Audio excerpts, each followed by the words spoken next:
I'm Sherry Kendall, and welcome to Hometown Salutes. Today, my Fayette County veteran is John Kelley. Welcome, John, to the show. Thank you very much. Tell us a little bit about yourself. Where were you born and raised? I was born in Lansing, Michigan. Spent my growing up years there until I was 18, and then I decided to join the military. I had, well, actually, there was 4 of us boys, and all of us been in the military. My one brother, I was just noticing, I was looking at some of the pictures I think that they sent here. Yeah. And I saw a picture there that I didn't even know we had, and it was of my dad. And he was dressed up like, kind of like in a uniform, but he had a Nazi hat on. And I was thinking that, you know, my brother was in Italy, my oldest brother was in Italy, and he was in the airborne infantry. Oh, wow. And that they pulled those planes behind, I said gliders actually, and they were just, he said you could poke your finger right through them. That's how flimsy they were. They stopped using them because too many men were getting killed and hurt. But he was in Italy, and he sent home some artifacts. I think he sent home a German, he shouldn't have, Yeah. because it was against the rules, but a German Luger. He brought back that hat that my dad was wearing. And like I say, I never saw that picture before. That's funny. Yeah, and a big sword and some other things, but, and you know, he shouldn't have done it. Yeah. Because it was against the rules. Right. But anyhow, my one brother spent 2 tours of duty in Vietnam, so that's my youngest brother. And my one brother was just 2 years. He was drafted, and so he spent 2 years in the military, and I spent 3 years. So, Okay. yeah. So you enlisted. So why did you pick the Army? Well, they were offering, at that particular time, they were offering airborne infantry, and I wanted to be a paratrooper, and so I enlisted on that. We went through Fort Knox, Kentucky to get all of our shots and things like that and our clothes. Mm-hmm. And once we got to Fort Campbell, Kentucky, and that's where we spent our time on maneuvers and being groomed to be fighting men. Well, I really wanted to do that. And we got there, and almost the time we got our last, we took 16 weeks of intensive basic training, because we were supposed to be, it was a Korean War, and we were supposed to be trained, and then we were heading for Korea. So, you know, we tried to take in everything that they told us because we were going to go fight.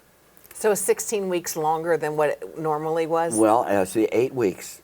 8 weeks longer than what it normally was. It was 8 weeks basic training, and we put 16 weeks in. Because the plan was to send you on over. To send us on over to Korea. Okay.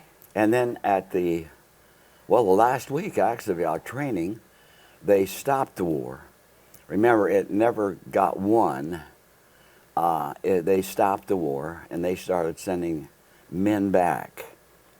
So consequently, there wasn't that much of a need, you know, for airborne infantry. Still there, because who knows what's going to happen. But I wanted desperately to be a paratrooper. And so after we got our training all done anyhow, they said, well, you can do one of 2 things. We send you to paratrooper school, which will last for about a month or 2 months, or you have 10 days leave coming. What do you want to do?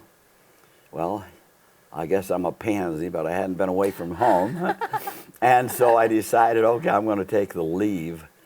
And so consequently I did that, and I kind of regret that, because all the buddies that I was in there with, a lot of them, not all of them, but a lot of them went to paratrooper school. And I had all the training and everything, jumped out of a 34-foot tower, you know, simulating a a parachute and everything. So I had that training, and you know, I loved it. But they said, well, they've sent that group on ahead, so what did you used to do? Well, I used to be a meat cutter. I was a beef boner. So where did I end up? I ended up in a quartermaster corps. so, so anyhow, that's how I got there. So you were in the Army, but you actually cut meat. Yeah. Okay. Oh, we cut meat for the whole camp, Okay. and it was just amazing. You know, some people think that the Army doesn't serve good chow, but our meat was choice. Oh, wow. USDA graded Choice. choice and also good, which is just a step below choice. And so all of those things we shipped to the cooks, and they were supposed to make good meals out of them, which they did. I think I told you, well, anyhow, I said that one time we had a cook that we especially liked because he just every once in a while would send us something. And so we thought we would send him filet mignon. Yeah. And so we sent him a big pan of nothing but tenderloins, is what it was. Yeah. And he got those, and the poor guy didn't know what to do with them. He said, "What am I supposed to do with these?" So I said, "Well, send them back, and we'll give you roast, so you know what to do with." But he That just is funny. No one knew what to do with the filet. yeah, he wouldn't mignon. know what to do with the filet. So were your parents supportive that you enlisted? I think they were. I never felt, my parents never said to me, "We wished you really wouldn't go," because they were Americans. You know, my last name's Kelley, so we're Irish American. Okay. But we love our country. Right. And any time that there's an aggressor that is trying to take over America or wanting to defeat America, I think it's our responsibility to go. And my Army service number was RA, which was regular Army. And at that particular time, because they was trying to get guys, they drafted them for 2 years. And I spent 3 years in there. And their Army service number was US, which meant that they were drafted and not joined. Okay. So that's yeah. how you distinguished who Yeah. was who. So what did you think of basic training? I mean, it was pretty Well, it rough. was. So they really And- knock you down Oh, it was. and build you back up. So We just had. you're a young kid. How old are you? Well, how old was I? Yeah. 18. So you're 18 I was just in basic. 18. I can't imagine what you thought. I mean, it was completely different. You know, we had no idea, but we knew one thing, that we had to obey orders. You know, I've heard some of these guys, and they, "I'm going to do that." We never thought about that because we knew that we had to obey orders, so we did. And it seems like our drill sergeants and them, the way they became a drill sergeant, they had a really tough, rough voice, and they made them sergeants, so they gave us commands, and that's what we had to do. But we really took our training seriously because we were going to go. And I mean, we just thought we were going to go, so everything that they taught us, we really wanted to catch on to and make sure that we understood what they were talking about. Mm-hmm. So, yeah, So is there anything funny that happened in basic training, or any funny stories to tell? Well, there was one particular story. I was actually still taking basic training, but in the process, I married my wife. And so we rented a little trailer just outside of town. And one night, I was drinking with the boys. I guess we could just say it like that. And I probably overindulged. Well, I know I did. And so anyhow, I came home, and I guess my wife and I were arguing, and probably it was good because I shouldn't have done it. We spent money that we didn't have. And so we was arguing, we got kind of loud, I guess, and somebody called the MPs on us. And so when I saw the MPs out there, I grabbed my shotgun, which they didn't know it, but it wasn't loaded or anything. And I went out there and stood in the doorway. It was a trailer, a small trailer. And I said, "You got 2 minutes to vacate these premises or I'm going to shoot you." Oh, and I mean, they gosh. hightailed it out of there. Well, I went to bed, and I didn't think any more about it until the next day. I went back to the base, and they said, "Hey, Kelley, Sergeant Evans wants to see you right away. And I said, really, for what? He said, you better go see him. And so I went and reported to our first sergeant. He was a school teacher before he became a sergeant. And he said, John, what in the world did you do? And I said, well, what did I do?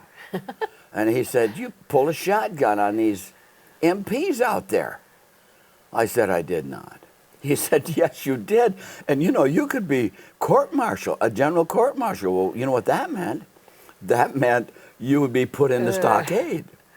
And so I said, Sarge, I don't remember anything about that. And he said, well, let me talk to a few people here. I'm not sure that the MPs were that scared of you anyhow. So let me talk to a few people, and then I'll get back to you. So finally, and of course, I'm just on pins and needles. I'm thinking, what in the world have I done? So finally, he called me back in, and he said, well, Kelley, let me tell you something. I talked to some people, talked to the colonel, and they're willing to drop the charges. But you can't do this again. And I said, well, don't worry about that.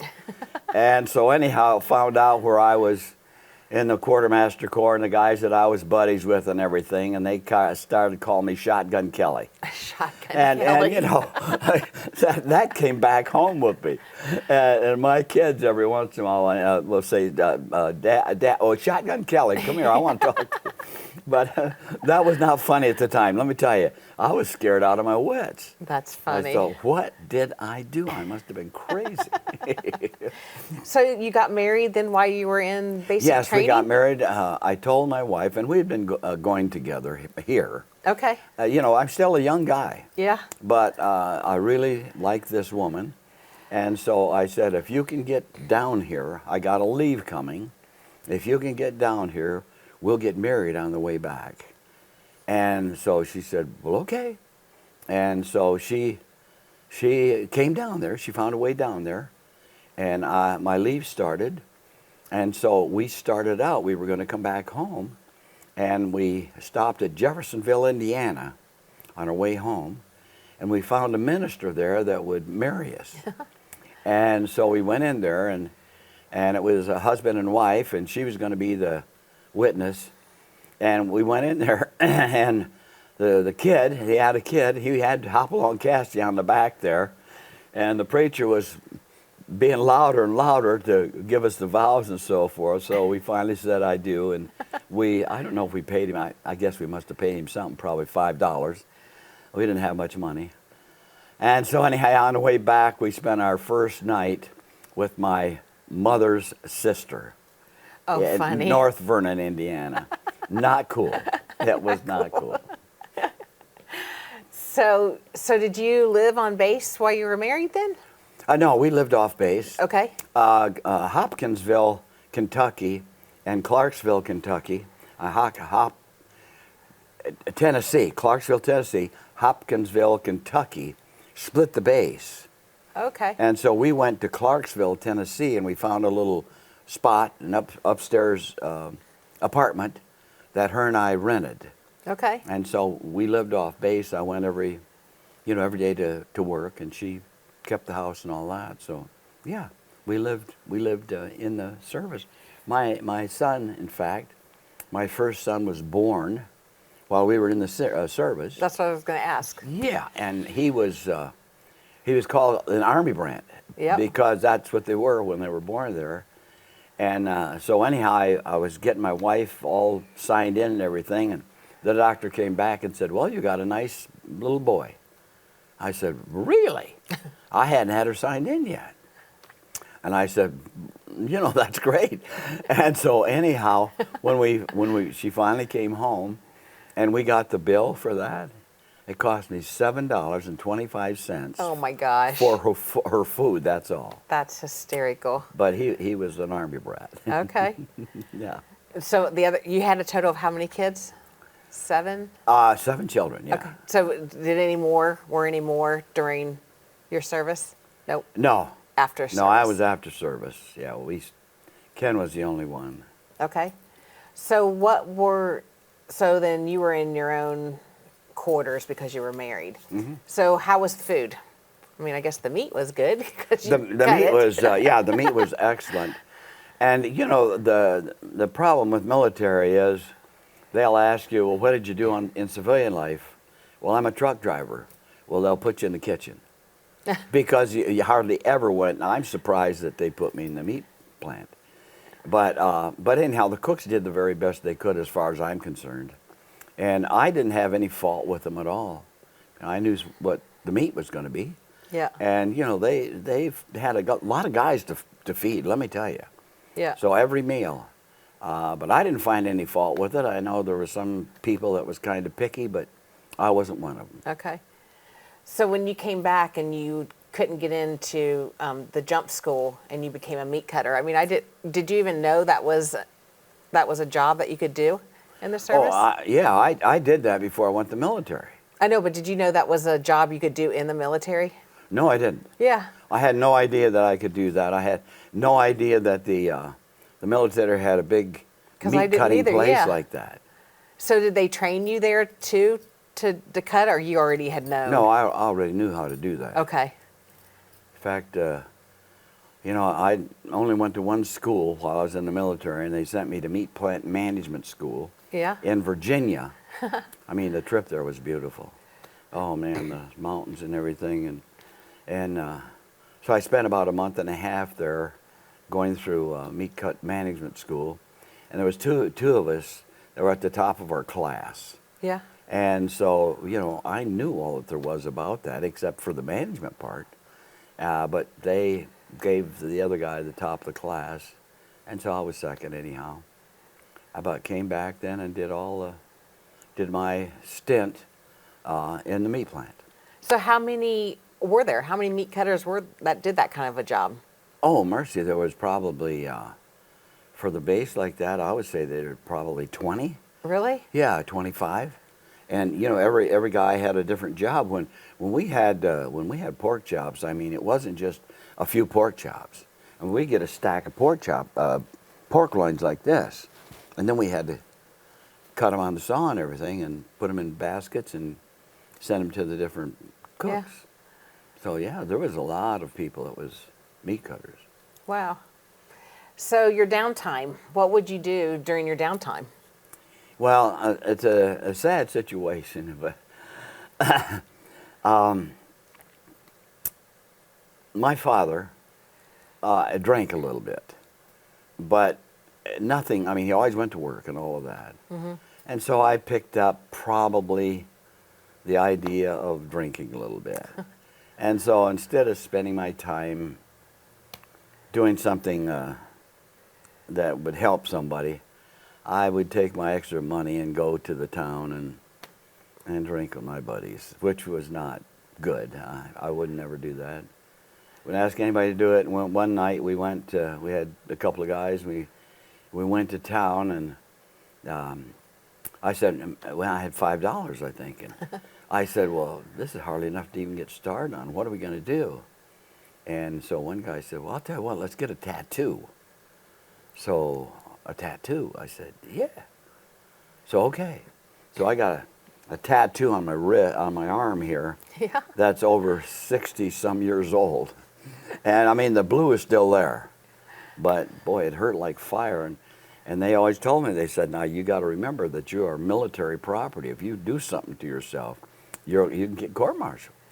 And that really hurt, I'll tell you. So yeah, that was not good stuff. That was not good stuff. Went to a movie once in a while, but it wasn't really productive for sure. Yeah. Yeah. So was there ever any entertainment that came to base? You know, I know that some of the bases did have, and I think probably overseas bases had it more than. More, yeah. But we Clarksville was not too far from Nashville. Oh, And nice. every once in a while, the guys would say, well, let's go to Nashville. Well, way back then, Nashville had one hotel, the Andrew Jackson Hotel. That was the only hotel in Nashville. And if you went down the streets, they were so close together, and every little spot, you would have a place that they would entertain. So we could actually go in there and get some entertainment. But we never had anything come on the base that entertained us. Okay.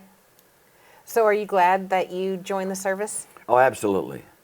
Absolutely. My boys, I had 5 boys and 2 girls, and my boys never went to the service, and they lament the fact today that they didn't go because they said, well, we know that it teaches a lot of lessons, and I said it did, and it was good for me, and not only that, I felt good about being able to be ready to defend our country. Mm-hmm. So, So what are some life lessons that you learned? life lessons. Yep. First of all, I learned to take orders. You know, it's really hard for some people to take orders, but I learned that they know better than we do, and so I learned to take orders. I learned also that there's strength in numbers. You know, it's just like a Christian.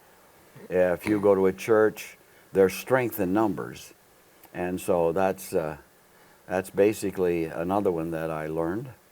I learned how important all of these things are that we look at and we're going through, and don't think anything about it. But each one of them teaches something that is important to us when we get out. Yep. So. Were you able to keep in contact with any of your military friends? I really wasn't. I had one friend that was really close to me. His name was Raymond Fecto. And see, most of the guys that were drafted came from Maine and Massachusetts and Vermont, New York, and up there. And Ray and I, after a while, we talked about renting a house together so it would help us to have not so much payment. And so we actually rented a house together while we were in the service. His wife came and my wife, and so we, were really close friends. Mm-hmm. So that was the only one. I had another friend that actually came from Alabama. He said that if you ever get to Birmingham, Alabama, and he was a meat cutter as well, he said just look in the phone book and you'll only find one John T.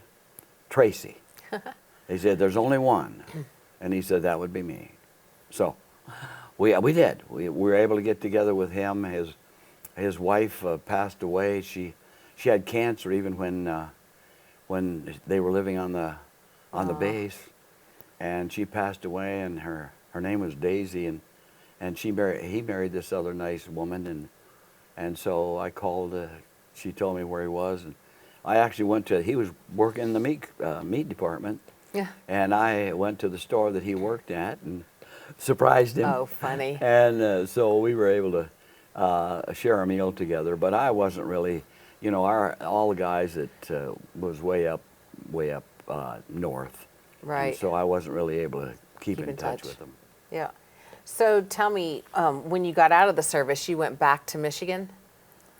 Yes, I went back to Michigan, and I stayed in Michigan until I think I was 30-some years old, and I'd always had a call from a child, a call to the ministry. Yeah.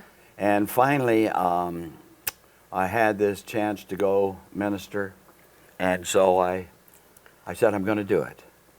And so I told the family, and the family said, let's do it. So we got all of our possessions in a 2-wheel trailer. 7 kids. And 7 kids, 2-wheel trailer, and we headed for Barberton, Ohio. Wow. Where I became a minister there at Barberton, working with alcoholics. Okay. So that was the first that we did, yeah. And then how did you end up in Connersville? My son Jesse and my other son Scott both lived here. I was pastoring actually in Missouri, Kansas City, Missouri. Mm-hmm. And Jesse called me up and said, Dad, I have just the house for you and Mom. He said, it's a little one, but I think you can afford it. And I said, Jesse, I don't know. And he said, well, at least come and look at it. So I was able to get off a little bit and come and look at the house, and my wife kind of liked it. small, boy, very small. We had 2 bedrooms, but this one bedroom, if you put a bed in there and you put a dresser in there, you had to climb up on the bed to get in the bed because we didn't have any more room. And so we looked at it, and I said, well, what do you think? And she said, well, yeah, you know, you're getting ready to retire, and we need something to go. And I only had a few of my family left. Okay. And so we decided to come down here, and we've been here now for probably 25 years. Oh, wow. Yeah. So did all your kids come back to here?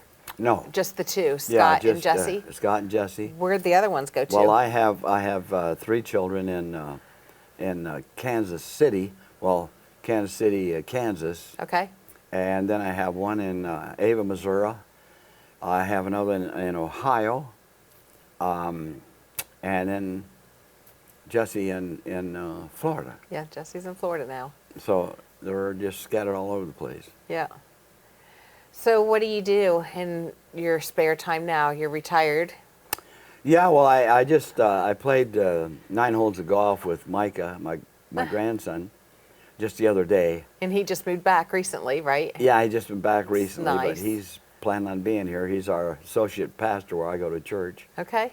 And then you know, try to take care of the lawn, try to take care of all of the things that need taken care of around the house. That's about. I like reading, so I really enjoy reading. So that's about what we do. Okay. Well, I'm 89. What are you supposed to do? Well, that's awesome. Well, John, I want to thank you for coming in today and sharing your story about your time in the service. I want to thank you for your service and your sacrifice. More than welcome. Yep. More than welcome. So be sure to tune in next month for another edition of Hometown Salutes.